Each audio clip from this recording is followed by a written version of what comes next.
I originally scrapped this review twice because I was having no fun and the game sucked so badly. But I needed to cover it since it was the very last paintball game for the PlayStation 2. Oh my god, who the hell cares? So here's Greg Hastings Tournament Paintball MAX'D, the worst of all three games due to many factors I'll discuss. So let's wrap up this journey and move on to another.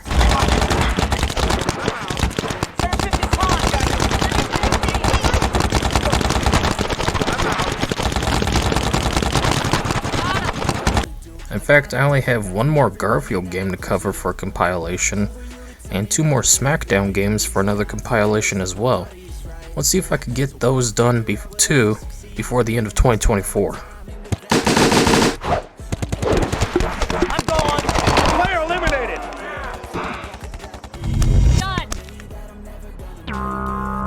What were they thinking? The problems start with the god-awful controls. If your game controls poorly, even if it's a good game underneath, it's still not a good game, because good controls are a necessity for a fun experience. If you can't nail that, stop making games and go work at McDonald's. Based. Left analog stick to move, right for camera, triangle to run, X to switch hands, square to reload, circle to jump/dive, up and down on the D-pad to change your stance, left and right on the D-pad to look around, L1 to snap to cover, L2 to snap out of cover, R1 and R2 to fire. Nothing feels right, and I absolutely hated it. I mean, there's more fluid controlling first-person shooters on the Nintendo 64 and PlayStation 1 than this.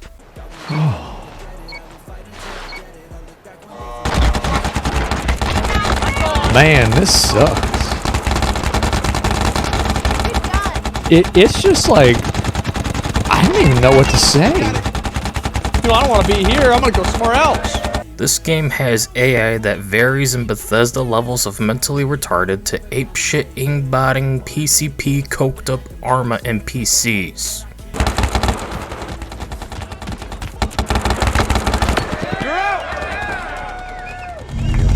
Seriously, it's so jarring to go from one game kicking ass and chewing bubblegum to being all out of gum and learning what's up doc with an elephant mounting you.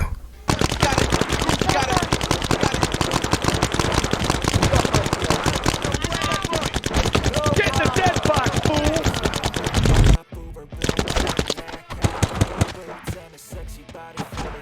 You're out!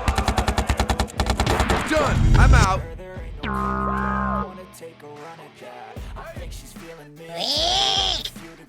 Gameplay-wise, on top of the atrocious controls, it's like getting a colonoscopy with a porcupine covered in sulfuric acid as a gorilla rips out your ribs one by one to use as butt plugs. Excuse me, what?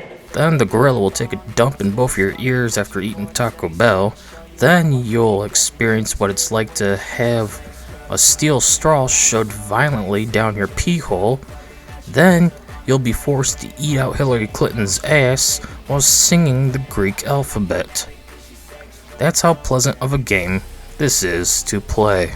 That's beautiful. It's like poetry. Moving on to the modes, we have Career, where you can pick your character model before heading off to start a career in paintball tournaments. As you play, you'll earn experience points that can be put into your stats of accuracy, speed, marker skill, and reload. This is all you get in terms of player customization. This sucks. You also have your gear bag to customize your outfit, paintball gun, and misc stuff, with things having weight to them for clothing and gun stats for gun parts. Boring. As you win tournaments, you'll get credits to spend in the store, grabbing new shirts, pants, gloves, shoes, masks, and gun parts, so you can become more fast and deadly in the upcoming games. Boring. As you play, you'll unlock new team members to select from. No ability to pick their model and name, or team uniform sadly, so just pick whoever has the right stats for the job and begin playing. No thanks. Tournaments are just simple matches of elimination, captured flag, and hell on earth. I wonder what it could be. Win every match to claim the trophy and get unlockables for the store, skill points for your character, and new team members. Yay!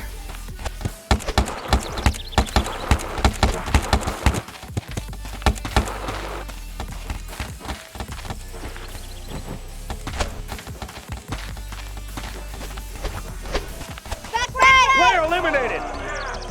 Career mode is just okay. I just happen to prefer NPPL's career mode is all. If it wasn't for this game's terrible controls and everything, maybe I would have played it more. But in all honesty, after winning one tournament, I had enough.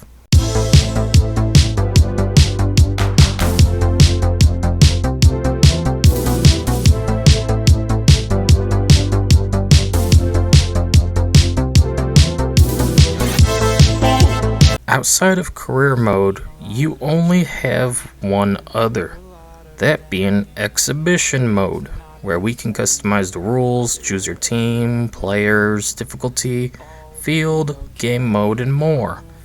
Though the UI and controls are just as terrible here as everywhere else. Oh God, why didn't anybody tell me? Like, dear God, you have to use your right analog stick to navigate these circles to place people onto each team. And you have to place people in each team in order to even begin. Oh my God, my insides are on fire! Also, you cannot easily navigate the players list as it's slow, and you can only use up and down on the D-pad instead of using left and right to skip ahead. On top of that, you can have clones of players on each team. No, please, no more.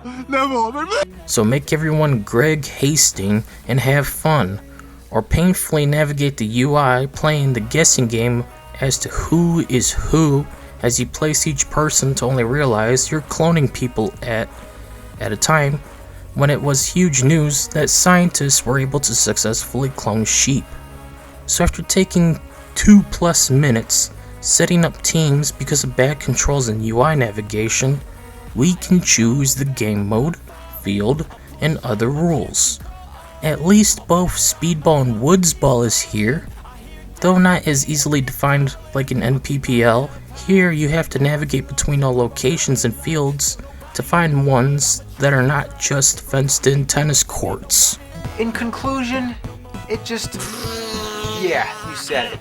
You have 3 game modes here again, with elimination being the best of them all. Not surprising, as Team Deathmatch is one of the best modes in games.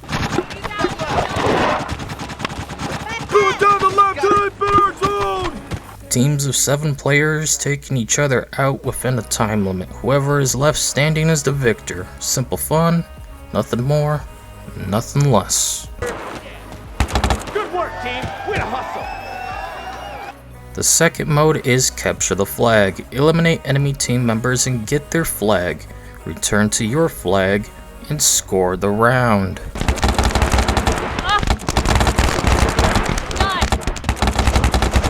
Get in the dead box, fool. Woo! I'm hot, babe. If your team is eliminated, you automatically lose the round and skip to the next. But if the enemy team is eliminated, you must still get to their flag and then bring back to yours to score. Again, I hated this, so just let me skip it.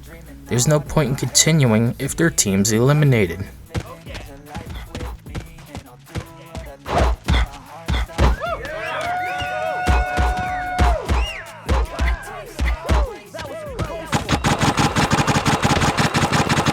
Excellent work.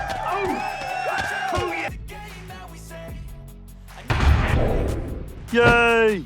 The last mode is Center Flag. I ain't even going near that. Moving on into the other section, like NPPL, you cannot customize a team. You're just stuck playing whoever you're assigned as and which pre-made team you want to play with. No color choices, no naming team members or anything of the sort. I criticized NPPL here for that, and I will do so for Greg. Bad Greg. Greg! No! The art style is trying to get a cartoon / comic book style going, but outside of the fugly menus and loading screens, gameplay shows a more generic realistic art direction. Both are hideous and I just don't like it. Either stick to one or the other, not mix and match. Nig. Sadly, this game has licensed music and I had to mute it, in turn making the game more soulless of an experience. But if I didn't mute it, I couldn't even play any of the game footage raw for you. Not all games need hip hop and rap musicians in them, okay, mid new 2000s? Just compose some simple tunes yourself. It's cheaper anyways. Time to kick it. At least performance-wise, this game is okay. Not buttery smooth like NPPL, but doable at the very least. Most stuttering occurs when you switch to control a team member, which isn't pleasant and leads to issues, or you don't get the react time needed to dodge incoming enemy fire, leading to another elimination and eventual match loss.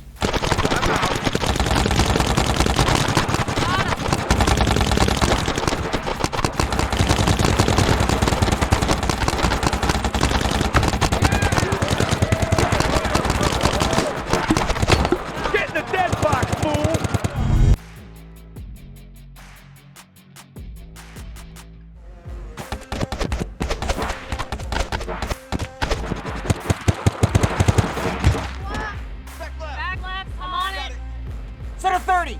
I'm on it, no problem. Great job. 10 out of 10, 10 out of 10, 100 out of 100. Best game. Since PlayStation 2 is infamous for its muddy, blurry graphics and long load times, it's no surprise this game has bad load times. In comparison to NPPL, this game is on par with World Tournament Paintball instead. Minimum, expect nothing less than 19 seconds and a maximum of 35.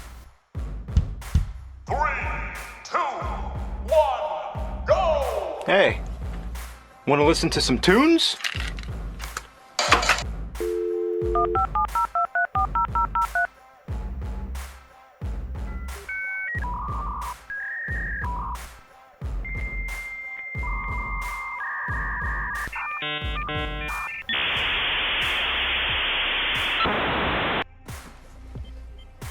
Bullshit. A unique mode to this paintball game over the other two is we can make our own matches. Yay! No, Chris, not yay. But all it really means is a playlist of fields and settings. We just choose the mode, map, rules, and save it. I don't care for it and it's a waste of time and money. They should have put this portion of the budget towards hiring a good programmer to make this gameplay better instead. True that. Now that's true, Granddad. But of course, like all paintball games, we can at the very least make our own fields to play in. Much like World Tournament Paintball and NPPL Tournament Paintball 2009, this game's field editor leaves a lot to be desired. Control-wise and UI-wise, it all just sucks. Plus there's not much in the way of props to play with, meaning all fields will look the same at the end of the day.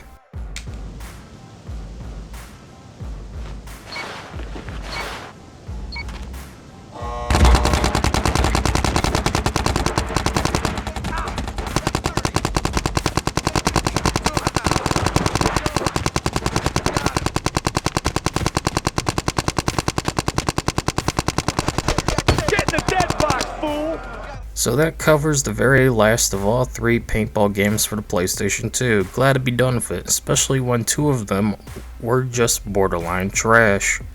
So now, we could do a compilation in a few days to end of the year. Man, 2024 is already almost over. Can't believe it. Believe it, dude. At the end of the day, I can barely recommend this game. I mean, it works, so it has some sort of positive to it.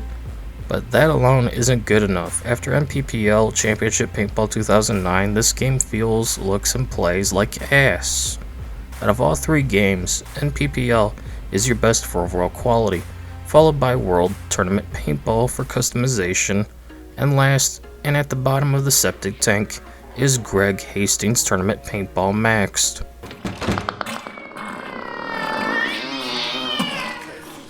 Oh well, not everything is going to be good, let alone fun. It is what it is. You know it, I know it, everybody knows it. Well, glad to be done with this journey. It was a bit rocky, but overall it wasn't that bad. Anyways, that's it for this video. See you all later.